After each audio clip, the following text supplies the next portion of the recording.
What's up, everybody? We're back with another episode What's of up? Becoming Hi. Well with the Hi. Sibsons. What's good, Super folks? excited to be with you all. I'm glad you tuned in, and I'm excited to see where this conversation goes tonight.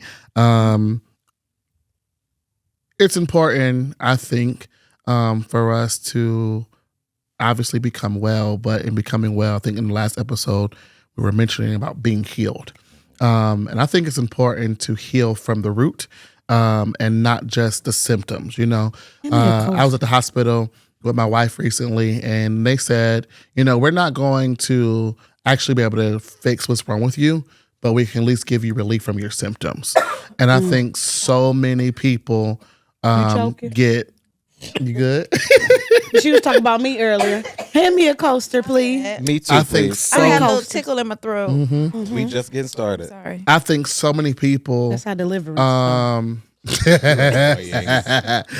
think so many people deal with symptoms and not deal with what's actually going on. Absolutely. And so I think, you know, if we don't take the time to deal with that, we end up repeating cycles. Yeah. Because we're only dealing with symptoms.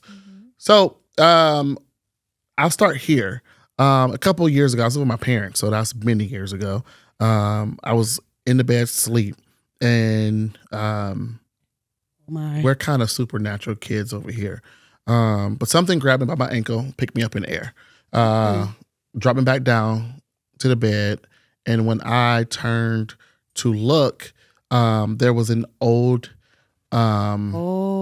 man sitting on the edge of the bed with really, really, really long locks. And he had a Islander accent. And he said to me, I am one of the curses or spirits assigned to your family. Wow. So Was his locks longer than yours? Just to put it. no, his locks were like Floor length? like they were Wow. long, Been here a long and he's time. been here a while. He has rights and privilege and access to the bloodline, if you will, for those who We only 3 minutes in. want to track how that looks like, right? Wow. And so we do believe in the power of the blood of Jesus Christ, Yes, and we we do, do know all the time. that there is. EGELLOC. Help us, Holy Ghost. I know that. Y'all I'm play sorry. too much. I know was that that there's power in Jesus Christ, and There you is. know. Yeah. Yes. But if you don't have the tools and the technology, you don't know what to do with applied blood. So you know that Teach. matters. So if you don't know, I heard the statement said like this way: you don't know where you're going if you don't know where you're coming from or where you came from. Like, what do y'all think about that? Like, I think thoughts? that's where like history repeats itself. Because if you don't know where you came from or what happened then, or don't know how to avoid those situations, then it continues to happen. Not to get political, but look at America. This is America. You know, so I think you have to look at things of the past, recognize what happened there, what should be done different, or how you can do it differently. Otherwise, you will fall into a trap because human beings are habitual. We fall into creatures of habit, and we fall into doing the same thing over and over and over again, whether we recognize it or not. Yeah. Anybody else got something to say? Yeah, I also agree because, if you don't know where you and or, your family comes from or your history, there was nobody that has the guidelines or the instruction on how not to get back where you were, but to continue to make forward progress. As you continue to move and make forward progress, you are succeeding where your ancestors were. So they give you the groundwork, but you should be able to have the wisdom at some point to maneuver and put things in place to ensure that that place of history is blocked off. Very good. Forgive me, y'all. I zoned out a little bit, so I might repeat something somebody said. I was thinking about the haircut I didn't get. But I feel like, I might have adult ADHD. I don't know. But I feel like with the response to the question, in my perspective, if you know what to look for, you know how to navigate, right? So if I know my history, if I know my family has a history of alcohol abuse, well, when I get stressed out, I'm not going to go have several shots. Mm-hmm. Or I'm not going to drink every day. Or I know if... All right. That's what wisdom said. Right. Because my father isn't. But if I know somebody, a grandparent or great grandparent or whatever, however you choose to look at it, I know if their addiction is to cheat on their spouse or go outside their marriage, I know, temptation is going to come up that way. Mm-hmm. So I have to guard myself. I have to be careful with if I'm in a relationship. So those different, if you know those things, you know what to look for. You know what's going to come up against you. So I think it's important to know how to navigate around those things. And I just want to put this out here really quick. Oh, you ain't going to be tight-lipped on this one? I'm getting free. I didn't have a close relationship with my dad's side growing up. Okay.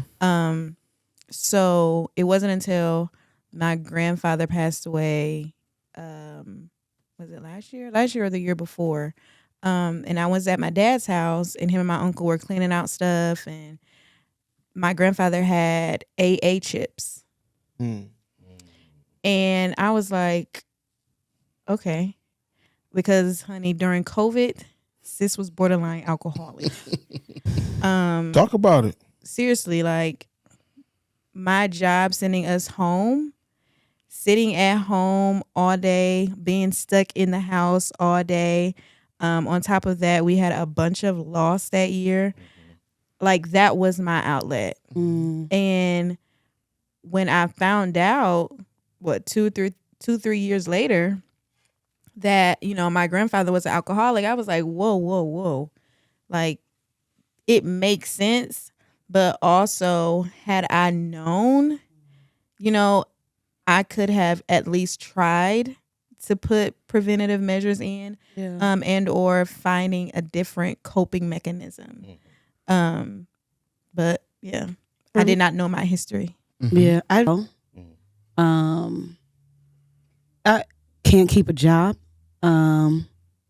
We street niggas on my dad's side of the family. Keep it a bean, and I always have to have boundaries doing music.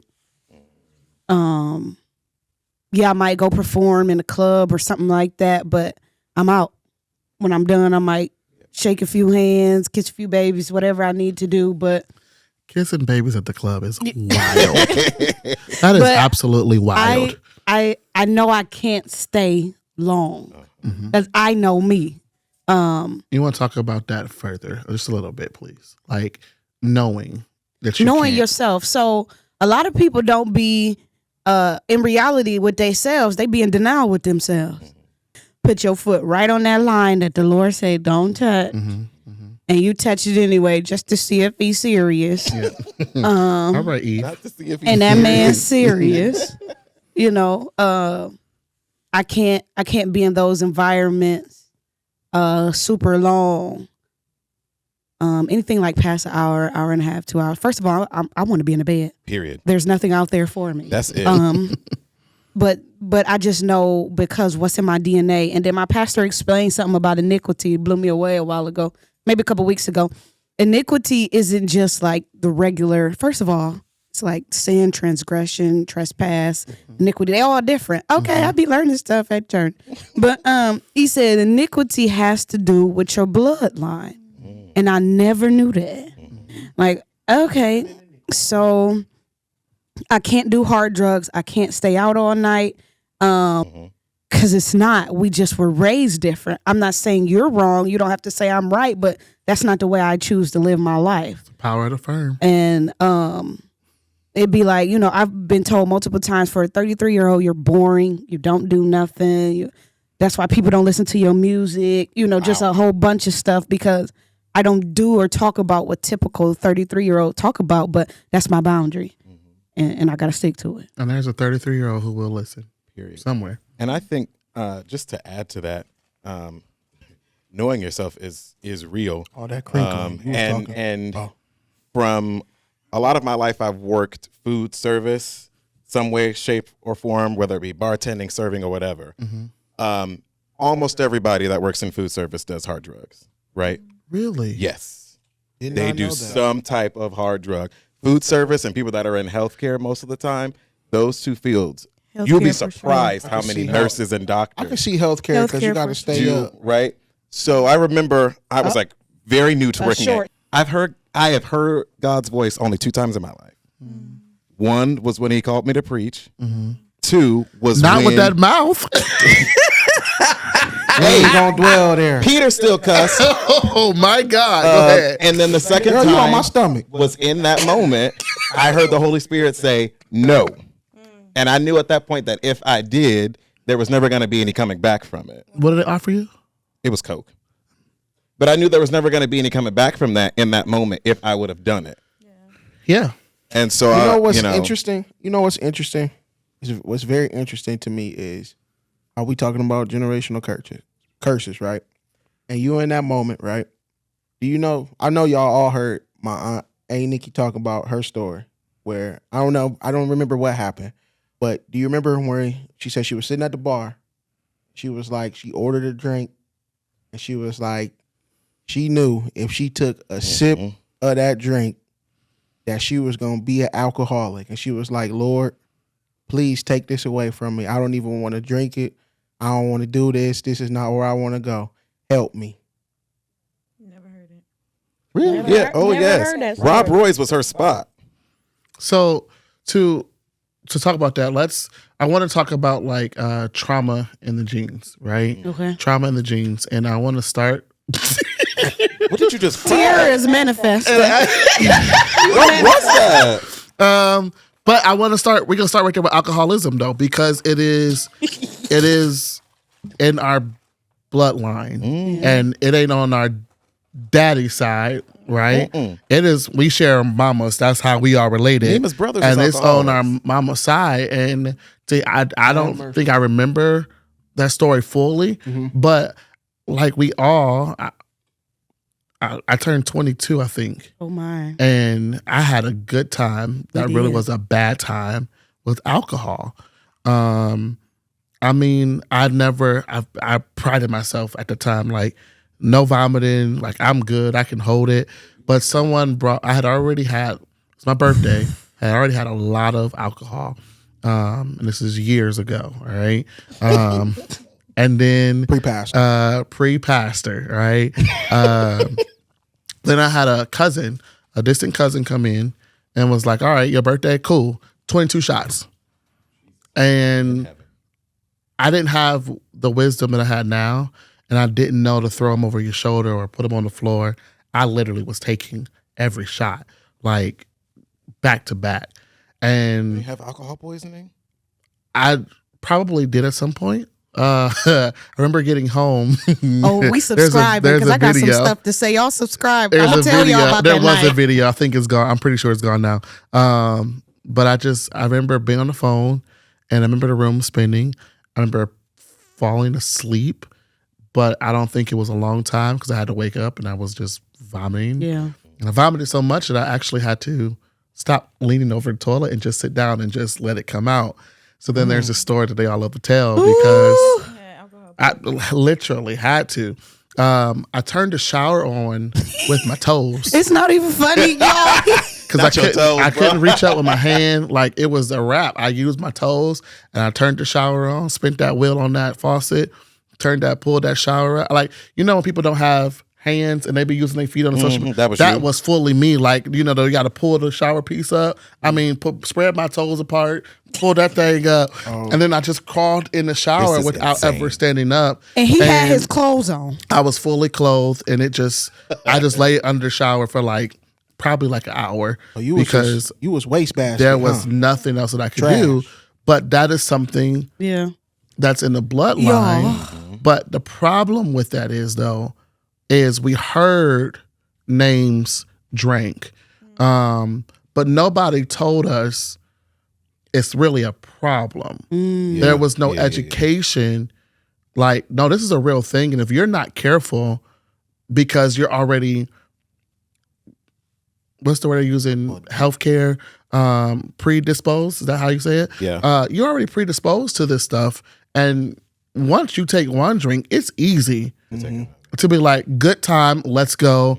And, you know, I was at 22 and I didn't get bad until about 20.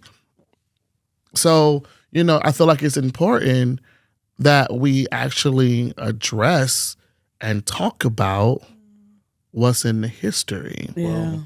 Because I was real close. I'll be considered an alcoholic at one point in my life. In college, one of my friends, close friends, had to bring it to my attention. But they were like, because I was like, no, I ain't no alcoholic. I just, have fun on the weekends. She was like, well, you do know binge drinking is a form of alcoholism. So when just because it's on the weekend don't mean that. And I was like, huh? Yeah. So if it was football season from Saturday night, Sunday, it was turned. Football season over. If we ain't have Thirsty Thursday, you can guarantee Friday, Saturday, and sometimes Sunday. Oh, we was lit. It's up. And then when that comment, I was like, oh, I gotta fix this. I can't.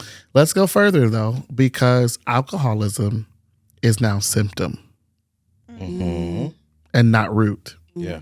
And I think we got a lot of roots. Yeah. Oh, we going past in our 9, family. 10. I feel that. And now is a time where if you are family and you are sensitive, you might want to skip to the next video because we're going to deconstruct Blessed be. and talk about some stuff in the family. Because I'll start with, What time y'all say we going to? we're This going to need make to be a it. double. We're can going to make It's it. okay. No, We it's gonna fine. go We're a going to little- make it. A little farther. We here till I have 11. Internally, sometimes I was raised in church, y'all. We did activities. I played football. Like, we did not live crazy, wild lives. My parents were upstanding citizens. They had 9 to 5s, whatever.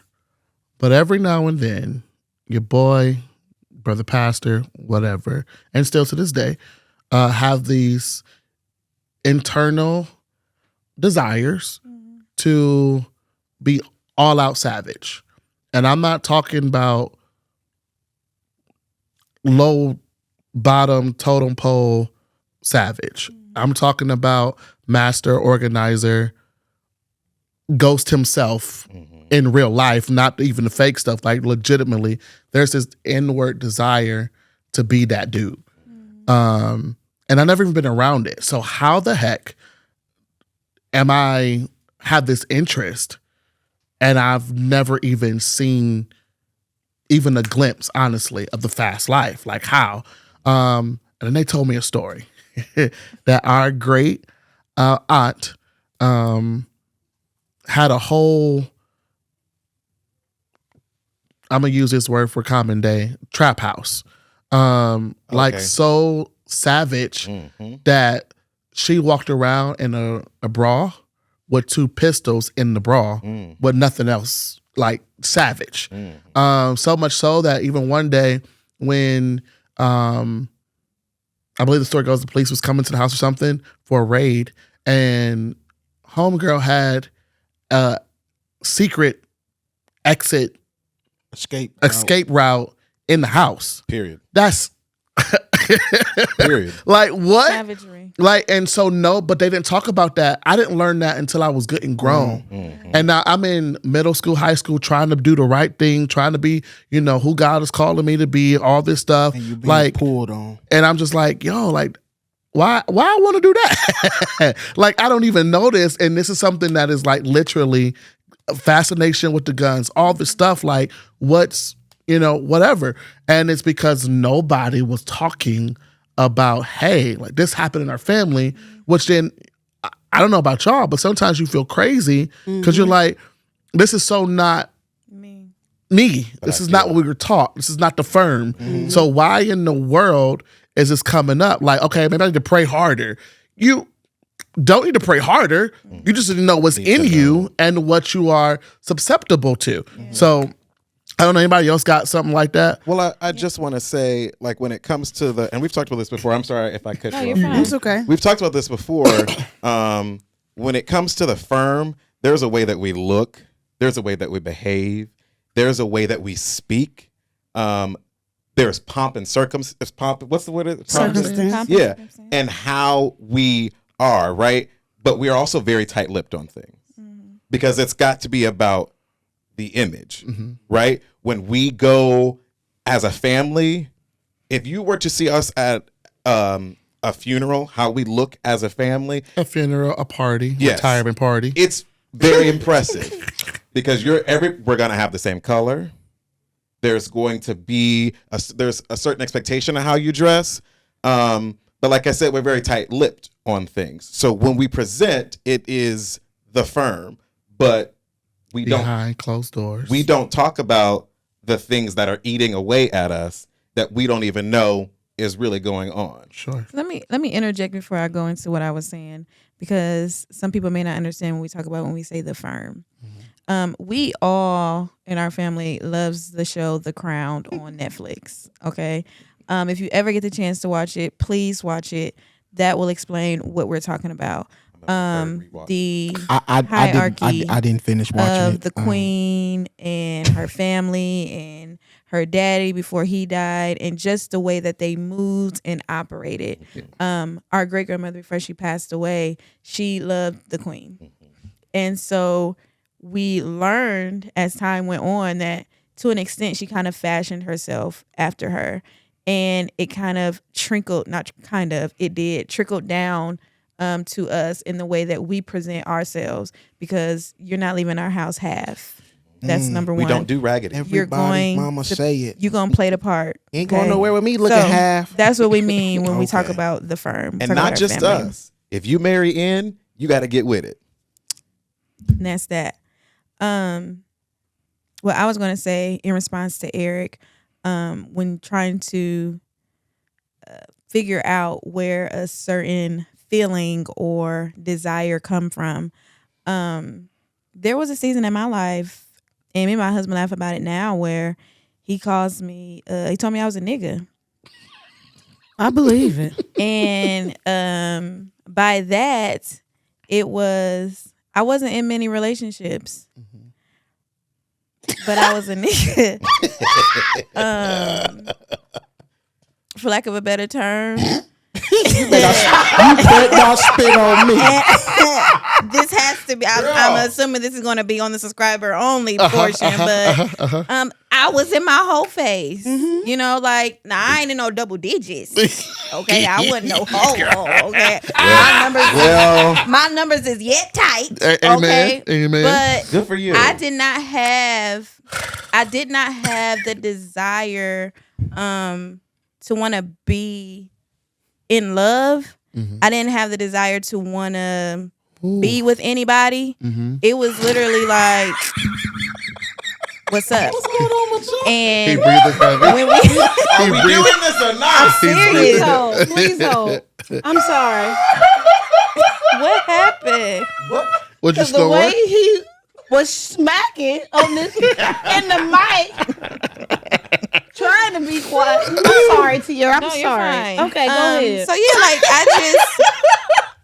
I did not have a desire for anything outside of sex. And so as I'm older and now family is talking and I'm like, okay, so it's not just me. You want to segue there? Listen, like, You were never alone. We just didn't talk about it. yeah, and No, not but- just for but- men, but but- also women in my family. What's the thing is, Jalen said you're not alone You just did. because you're not. Whether you manifest or not, whether you do it or not, you think about it. And I think whether we talk about it or not, each of us have our own perverseness. But here's the problem. It didn't start with us. Yeah. And the sisters are now talking, and they will share their stories. And it is really hard being the nephew. And hearing some of the things that your aunt and your mom says, you're like, what the heck, right? But it didn't start with them either, right? We got a lot of trauma. And what Tierra just said was, she wasn't interested in being in love. And here's really where you want to stop listening.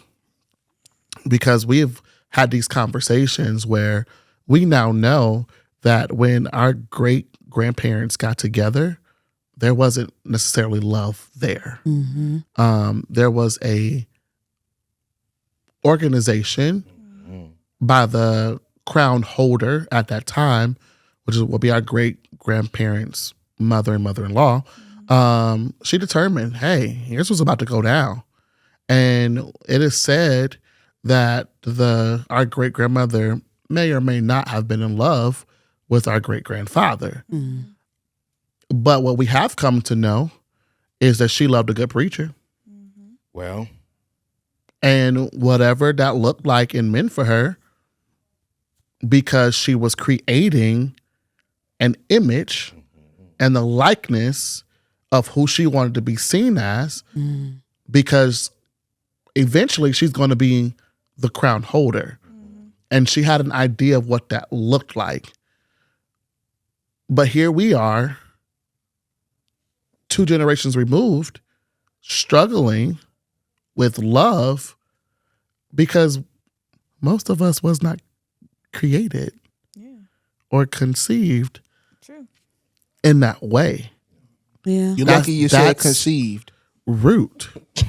it was lust. I almost made That it. was root, right? That's the real thing. And we got a lot of trauma in our family dealing with root, right? And so what I don't want us to do for our children and those of us who have them, we can't allow it to be passed to the next bloodline. And we have to have the conversations about them because we are, our family right now is kind of being, right? Somebody did some ancestry stuff and there's some stuff flowing and coming out. And this, we're trying to figure things out, where things fit, how things go. And you got to stay tuned because we'll talk about it at a later point maybe. Things are shifting and changing. Yeah. And we're learning things. And alcoholism, right? Why? Right? And I know if you're still listening, it's your fault. I know that our family has idolized, if you will, that might be a poor word, what we'll say is HB by initials. I know that they have idolized who would be known as our furthest back matriarch. And she's crowned as naming our family church and how she taught people how to pray and just this wonderful church mother. Baby. But you made some choices that has screwed up the bloodline down the line, and we've never talked about them. Yep. And I think that is unfair if you got secrets, right? If you're listening to us and you got secrets, consider making sure you have some conversation with the people coming after you, because you could be unknowingly screwing them over and having them feeling like they're on the island when they're really not alone. And that is a jacked up part, is I think I've lived for 30 something years thinking that sometimes I'm the only one with thoughts like these, and really I'm not. Other people are silently dealing with it. And it ain't our fault because it came from generations before and they wouldn't talk about it. And here's the crazier part. They talk about you and they judge you and they make you feel bad for doing the same thing they did because they're still ashamed about it. Yeah. Wow. I think the one thing we got that's good is that we are breaking the curse of shame, which allows us to be able to, even upholding what we call the firm, still discuss, because it just can't pass Right. to the next generation. I don't know. So real quick, anybody, like, we go down the line. So start with Jalen, work our way back. what's one practical thing you would tell our audience or even us to either stop or deal with what we're dealing with in the generational space, or how to stop it from passing on to the next generation? I would say if you are feeling heavy or wondering what's going on with you or whatnot, go talk to somebody. I think therapy has helped a lot of us. I think it's nice to have someone from the outside looking in help you process those things.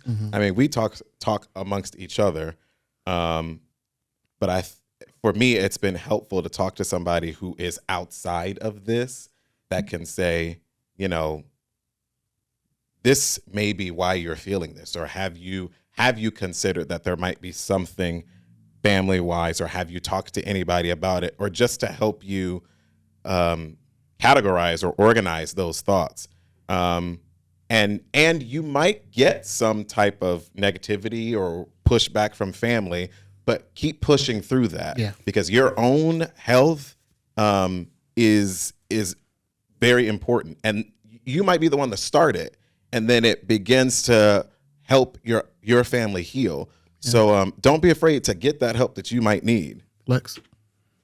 One thing I probably would say is you don't help yourself by dodging hard conversation.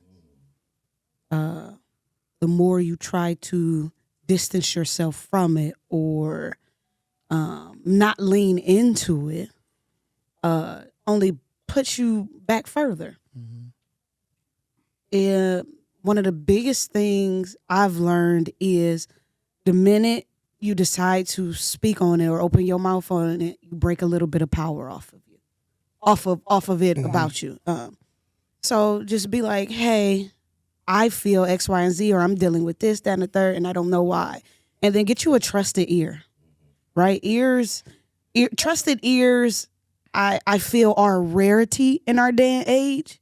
But one thing I've learned, from my pastor is that mentors don't come seek you out. You go seek them out. And so you find you a trusted ear and you have the conversation and you lift your shame off of you. And the things that break you or that hurt you that you're afraid to speak of, start speaking on them. That's one of the ways I've built a career. I've built my foundation. And it'll always propel you more into your future, into your destiny. Right. I think again, conversation, or not even, it doesn't even have to be conversation. I'll say awareness, because you could journal, you could track however you want to track, write it in your notes in your phone, talk to somebody about it, but just awareness, because it don't even always got to be drug, sex, and rock and roll, right? Like, I know my dad's mother, she had diabetes. My grandfather, he had some health issues. My dad is a diabetic. Some of my aunts and uncles on that side are diabetics.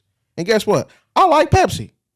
So, but I have to make a conscious decision. Okay, I might drink Pepsi for 2 weeks or however long, but I know I got to come off of that, go fast, diet, whatever you want to say. But I got to work out. Now, I don't do a whole lot of cardio, but I will jump rope, do stuff like that, or lift weights. So just having awareness and being able to talk about it, I think brings a level of navigation to it, and you know what you're fighting against or going up against. I think, yes, communicating, but also prayer. Yeah. Prayer and fasting. And I say that because there are things that God will reveal to you. There are some things that God will reveal to you in prayer about yourself. Yeah. And the way that he does it is so gentle. Yeah. And you don't have to worry about the shame. And he also has strategy. And he is capable, more than capable. to show you the route, how you got to where you are, and what you can do to get out of it. Mm-hmm. And once you come to that place, I do believe, for me, in my opinion, that is the best time to communicate, especially to the children that are under us, so that when you're talking to them, you are coming from a healed place. Mm-hmm. You're coming from a place of experience, and you're coming from a place with strategy. Now, granted, everybody is going to make whatever decision they decide to make, but they cannot say that they were not aware. Yeah. So that would be mine. All right, y'all. We're about to wrap this up, but on the way out, can we do activity? Mm-hmm. Great, thanks. I was in a work kind of environment. They were doing a self-development retreat, if you will, and there was a part of the class. We were sitting in a circle, and hopefully it translates really well. Okay, but let's say we're going on a trip. All right, we're going on a trip. Not in our favorite. The rocket question ship. is, the question I want you guys to think about is, from where are you coming and where are you going? All right, so you got two questions to answer. Where are you coming from and where are you going? Whoever wants to go first can go. Oh, this was not in our head. No, I want you to. Where are you coming? I was thinking it's rhetorical too. Where do you come from and where are you going? And if you're watching, as you're listening, think about where you're coming from and where you're going next. It's real steely. That's what I'm saying. That was heavy. Hold on. I would say, I am coming from dysfunction, and I am going to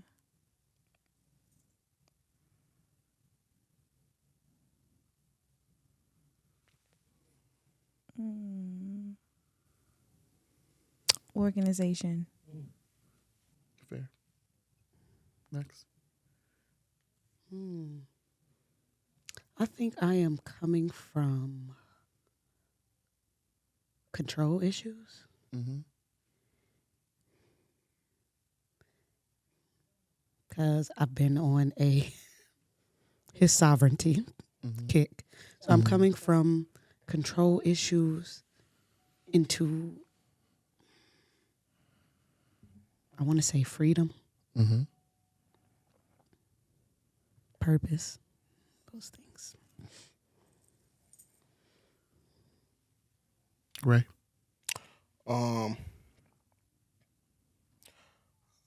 Say I'm coming from trials. I'm going to triumph. Even just with the last few days of how they handled this situation, I know at some point it's gonna work out for me. But just for some of the things I've been through, I know that at the end I'm gonna be where God wants me to be. Jake. I am coming from surviving to living. A lot of my childhood and even into early 20s was making it through the next hour, the next day, the next week, and so on and so forth. And I feel like I'm finally getting to a point in my life where I can freely enjoy life. Gotcha. I think it's fair that I not share. Rebellion to resolve. Yeah. So I want you to think about yours too, because we all have we got stuff that's real. And a lot of stuff that you are going through is not just a result of you. Yeah. You are dealing with the history of the people that came before you. I think the blessing is this. With every generational curse, there are generational blessings. And so I encourage you.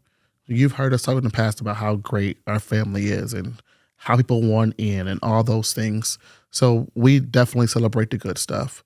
I want you to not be so hard on yourself about the stuff you're dealing with that's hard or you're dealing with in private, in secret.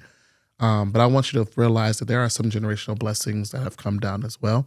And I want you to be resolved to, if you will. I believe, I've been saying this in our church, the pendulum Is Okay. swinging. Praise Pendulum. God, because I was like, wait, the pendulum has been doing this, right? Back and forth. And I feel like finally it's coming to a still place. And I think that still place is deliverance, is peace of God. It's the need from being over here. Because what happens is we're over here and we finally get free of over here. We run hard to the opposite side of that. And that's just as bad. It's finding that middle place that is not wavering. It's not between two opinions. It's not that. It is a place where I stand still in the middle and I know everything is going to work out well. So thanks for listening to us today. I think this is a wonderful episode. If you got to go have the hard conversations, if you got to go journal, if you got to go into prayer and fasting, whatever it is, book you a therapy appointment.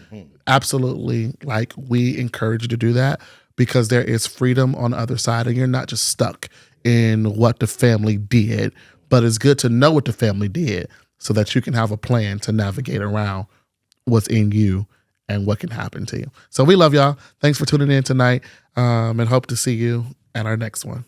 Bang. All right, fam.